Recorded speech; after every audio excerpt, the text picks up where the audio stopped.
Hi guys, welcome to another episode of the Coffee Conversation Show, powered by the Emerging India Forum TIF and our technology partner Prime Infotech Solution. I am Jolly Singh, host and at Coffee and associate with Prime Infotech Solution. This is the Emerging Lawyer series, and today's theme is the intersection of privacy and law. Today we have with us Jaanvi Sharma, a distinguished cybercrime and data protection law enthusiast. Janvi is currently working with Dr. Prashant Mali in his data protection division. She is also the founder of the Women Data Protection Foundation, where she is dedicated to creating awareness and empowering women in the field of data protection globally. In this conversation, we will explore her professional journey, her vision for the future of cybersecurity, and the personal passions that drive her success. A very warm welcome to you, ma'am. Thank you. Thank you very much. So before we delve into the conversation, let me just explain you the flow, how we would be proceeding. So we have three rounds in total. The first is the professional questions round. The second is the personal questions round, and we end the entire conversation with a very fun rapid fire round. Also, at the end of the rapid fire round, we have a small surprise for you. So if you answer really well, you have to be like very quick and quirky. So be ready, embrace yourself, and we can get started with the conversation whenever you are ready. Okay. Okay, so we will be starting with the very first round, which is the professional questions round. And my very first question to you would be that what inspired you to specialize in cybercrime and data protection laws, and how did you begin your journey in this field? Okay. So, as a firm believer of butterfly effect, I do believe that certain isolated events often contribute towards a big event. Just like law was never an option in my mind. But my severe health issues in 10th standard shaped my journey towards law.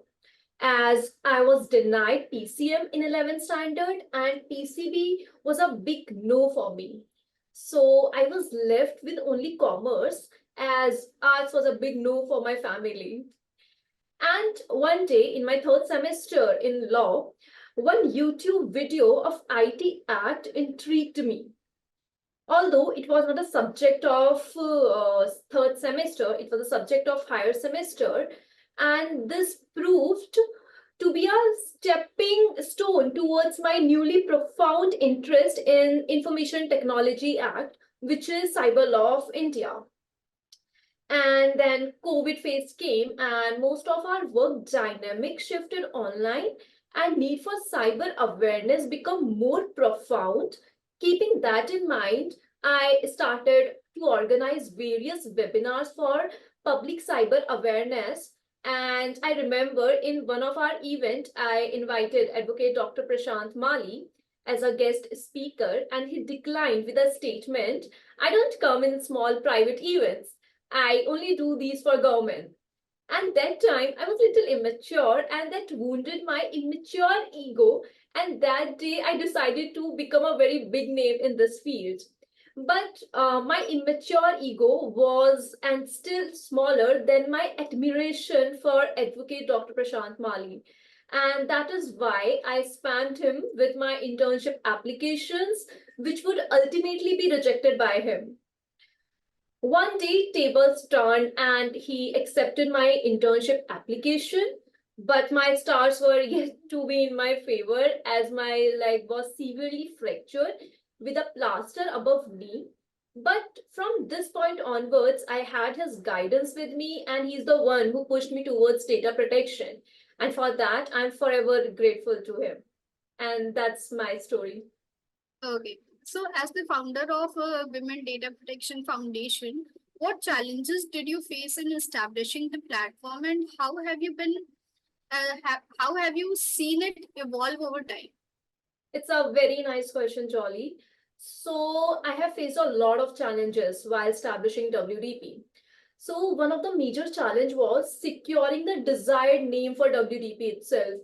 The MCA kept rejecting our name application repeatedly. I went through 4 company secretaries and faced 4 rejections. but I was determined not to settle for any other name.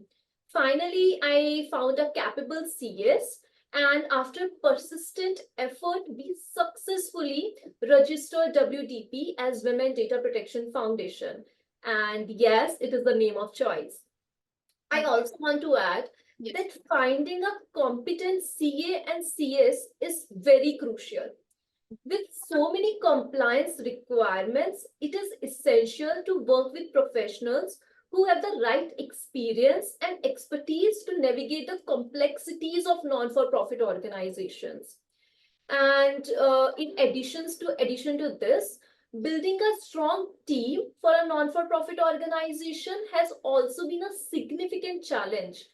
However, I love to take challenges, and today we have a committed team of WTP. While we are still small, but I am confident that we are on the right path to growing into much larger organization in the near future. Okay.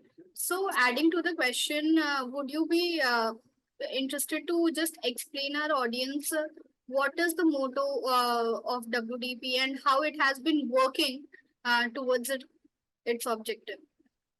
Okay, so the motto of WDP is to provide some good opportunities to women who are very interested in field of data protection, or to the women provide. We are also providing a platform to the women who want to build their career into data protection. So it is a networking platform. We are supporting women. We are providing a proper platform where from where they can take some step forward in their career, and that's it. Yeah. Okay.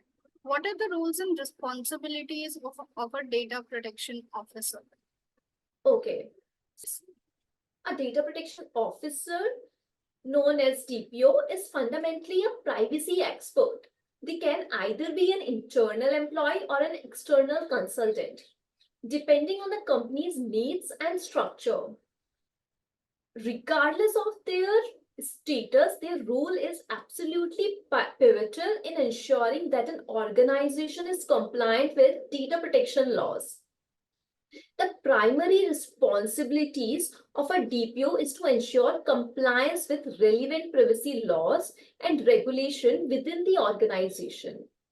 This involves overseeing the proper handling of personal data, ensuring that the company's policies align with data protection standards like DPDPA and GDPR. One of the most crucial aspects of a DPO role is providing advisory support to senior management. DPO must act as a bridge between legal requirements and the organization's operations. This involves staying continuously updated on both local and international data protection regulations, which is particularly vital for large multinational organizations, for example, Infosys, where regulations may vary significantly across different jurisdictions. A DPO must guide the company in navigating this complex regulatory landscape while maintaining a proactive approach to compliance. And in addition to this, providing advisory services, the DPO is responsible for taking decisions based on data protection impact assessments conducted, monitoring compliance through audits, and training employees on data protection practices. They also serve as the point of contact for data protection board or data protection authorities and individual whose data is being processed. Another key responsibility is facilitating a culture of data protection within the organization. This involves ensuring that privacy by design is embedded in every stage of company's operation, from product development to business processes. The DPO must ensure that privacy becomes a part of organization's DNA rather than an afterthought. Okay. So how do you approach the complexities of privacy and security consulting, particularly in a rapidly evolving digital landscape? Okay, so A mid-sized e-commerce company has recently experienced a data breach. Personal data of several customers, including names, email address, and payment information, was compromised. The company is concerned about compliance with data protection regulations and how to mitigate future risk. I addressed that situation by helping them to build an immediate response mechanism, have documented policies and procedures, ensuring their compliance with the legal regulations, implement or refine data protection measures such as encryption, regular security audits, and employee training. This approach helps navigate the complexities of privacy and security consulting and addresses the challenges presented by a rapidly evolving digital landscape. I also want to add that rapidly evolving landscape is there, but if an organization is dedicated and have a mature team and is ready to allocate budgets for tools and resources, then I can say you already have the knights guarding the palace. Okay. What are some of the key challenges companies face in implementing global compliance with data protection laws, and how do you assist them in navigating these challenges? Okay, so I can say that one of the most significant challenges companies face is managing the complexities of global compliance. Laws such as DPDPA, GDPR, PIPEDA, CCPA, etc. impose stringent requirements, and navigating these while conducting cross-border data transfers is not an easy task. Each jurisdiction has its own laws, rules regarding consent, data retention, breach notification, and user rights, making it essential for companies to adopt a unified yet flexible compliance strategy is very important. And however, legal compliance is just the beginning. The real challenge lies in operationalizing those legal standards, what we call privacy by design. For many organizations, this means going back and retrofitting their legacy systems to embedded privacy protections at every level. It is not just a matter of tweaking a few processes, but re-engineering how data is managed, stored, and secured. This requires substantial investment of time and resources, which not every company is prepared for. And here comes my strategic and holistic approach. I guide companies through a comprehensive risk-based assessment, addressing gaps and aligning their operations with global standards. At the same time, I work with them to build sustainable data protection framework that not only meet today's regulatory requirements, but are adaptable to those ever evolving legal landscape. And in today's digital world, compliance cannot be reactive. It must be proactive. Companies that can harmonize their operations across jurisdiction while maintaining strong privacy standards will not only avoid penalties but also build trust with their customers. That's the real win in data protection. And that's the standard we aim at cyberlaw consulting to help our clients achieve. Okay.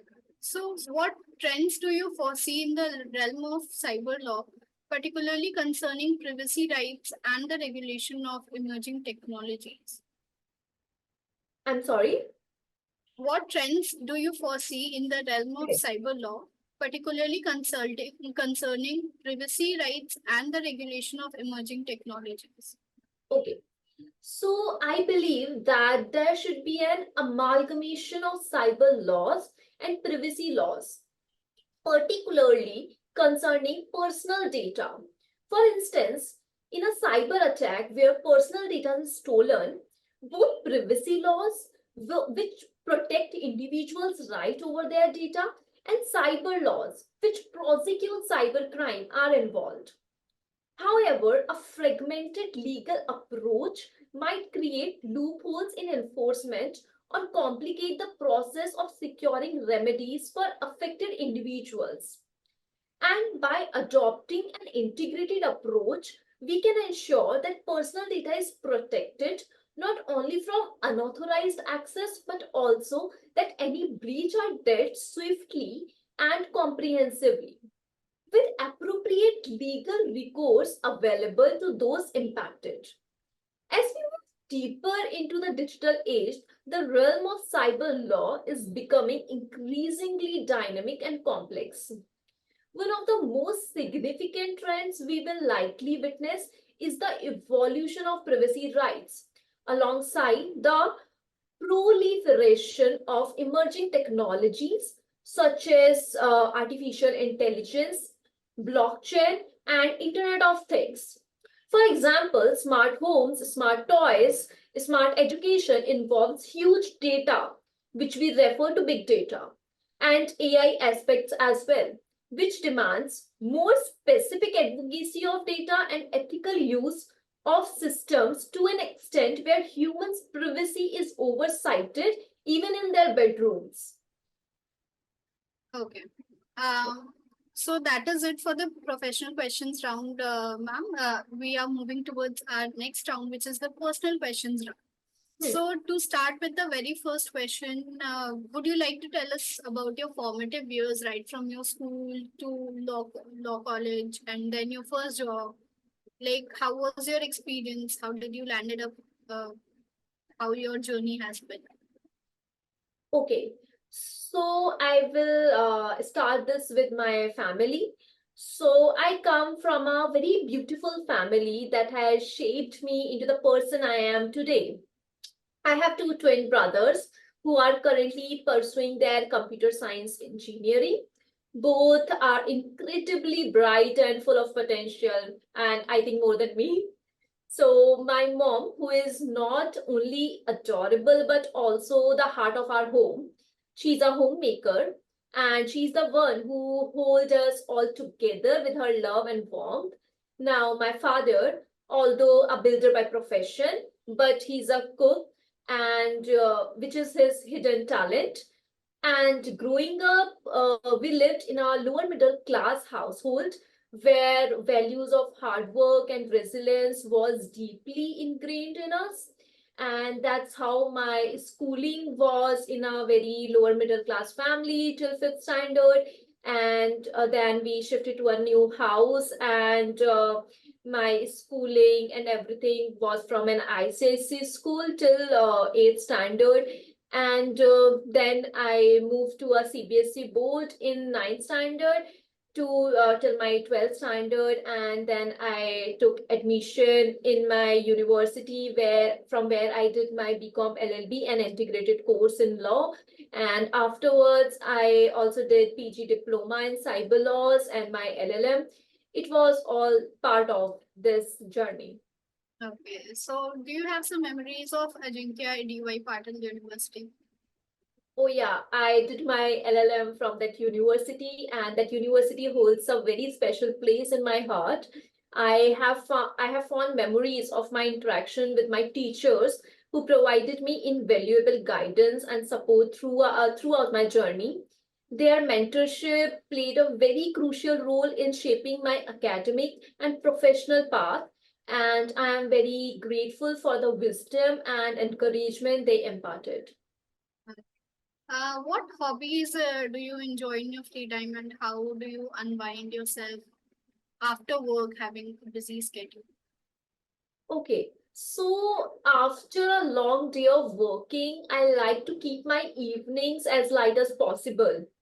I usually switch off from everything by putting my phone on airplane mode, completely disconnecting from the world for a while. I find peace in listening to classical music, which helps me in relaxing and unwind. After that, it's all about getting a good sleep, which is essential to recharge for the next day. And if you talk about my hobbies, so in my free time, I love staying active, both physically and mentally. Yoga and jogging help me clear my mind and stay grounded, allowing me to maintain a sense of calm amidst in the demand of work. I also have a bit of foodie side. I enjoy watching recipes of delicious dishes and of course, indulging in good food. There's something incredibly satisfying about savoring a well prepared meal. These hobbies not only help me recharge but also bring joy and balance to my life, making it easier to tackle the challenges of my profession. Okay. What are some of your favorite books or movies or TV shows that you Movies enjoy? and okay, Movies, TV show, books, any book you are currently reading? yeah. So I'm a very big fan of biopic movies. They resonate deeply with my showcasing inspiring real life journeys. So my most recent favorite movie is Chandu Champion. When it when it came, I just wanted to watch that movie. And when it comes to book, I love diving into works on strategy, ethics, and leadership. One of my all-time favorites is Chanakya Niti. The principle from Chanakya Niti have had a profound impact on my life, guiding me not just personally but also professionally. In fact, incorporating those teachings has played a significant role in helping me establish my WDP foundation as well. Okay, that's great. Are there any travel destinations you dream of visiting, and what draws you to those places? Okay, so yeah, I want to visit somewhere and I really want to visit that place. So it is Kailash, and Kailash, we have five Kailash, and it is known as Panch Kailash. So basically, I'm a very spiritual person and I really want to do the Kailash journey. Okay. Yeah. How do you stay connected with your friends and family um, while balancing the demanding career? Because it's a lot of hassle during the initial years of your career. Okay. So I call them like every night and every morning whenever I feel like, and that's how we stay connected because they are staying in Delhi and I am basically staying in Mumbai. So we have a family ritual also, and that is like we have to stay connected, and each night we make it a point to connect over a phone call. Sometimes our conversation lasts just for a few minutes, and while other times they can go for hours. So these calls are not just about checking in, they are in a way to support each other emotionally and mentally, ensuring that we all are doing very well, not just physically but mentally. It's a small but significant practice that helps me stay grounded and keeps our family bond strong no matter how busy life gets. Absolutely, absolutely. So Yeah. that has been wonderful. We are done with our personal questions round as well. We are towards our last round, which is the rapid fire round. Which is And something new for me. yeah, no, it's not. So you have to be very quick with the answers. It's like pick one of the above mentioned whatever I'll be asking. So be quick, and as mentioned, we have a small surprise for you. Like if you answer really well. So early bird or a night owl? Early bird. Your go-to stress reliever. Walking. One word to describe your professional journey. One word to crazy. Favorite tech gadget. Favorite? Tech gadget. Tech gadget. Okay. I think it's just my mobile phone. Okay. A quote that motivates you. A code that motivates you. They keep on changing. I keep reading something, interesting and something which keep motivating me. So there's no particular code which is right now my favorite or which always motivate me. It keeps changing. Okay. Privacy or security. Privacy. Coffee or tea. T. Most inspiring female leader for you. Most inspiring female leader for me. Um, I think it would be Pratibha Patil. Okay. If not law, what career would you choose? If not law, then what career I would choose? Yes. I would love to be a chef, or I would love to be a designer, not a fashion designer, of course, a architect, a interior designer. Interior design. Okay. Yes. So that is it. It was really wonderful. And as promised, for the surprise, this is the cyber healthy ebook. It has been written by our Amir sir. This will be sent to you. Our team will be getting in touch with you, getting your address, and we will be sending this to your mail address along with some other surprise goodies, autographed by Amir sir himself. So thank you so much, ma'am, for joining. This has been a wonderful experience, and I hope you enjoyed this as much as we did having you on the Yes, show. yes, I did. Okay. Also, I again thank you for taking your time out of your busy schedule to have this session with us. It really means a lot. Me Um, too. Thank you very much. Thank you very much. yeah, uh, it has been a pleasure. Thank you. Uh, Stay tuned for our audience. Please stay tuned for this and many other interesting episodes of Coffee Conversation Show on our YouTube channel. Please like, share, and subscribe to the YouTube channel. And we would be looking forward to yet another interesting coffee conversation with another guest speaker. Thank you so much for joining.